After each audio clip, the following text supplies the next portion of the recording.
Hello everyone. Today we talk about how to fix the app of Express. We will go to settings. Then we click on apps. After that you will search the app Express and you will click. They will on for stop. After that you will go to storage. Then we click on clear cache.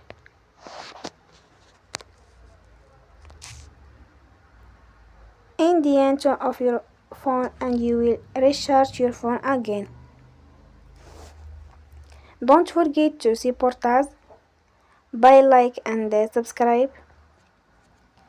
See you next time and thank you for attention.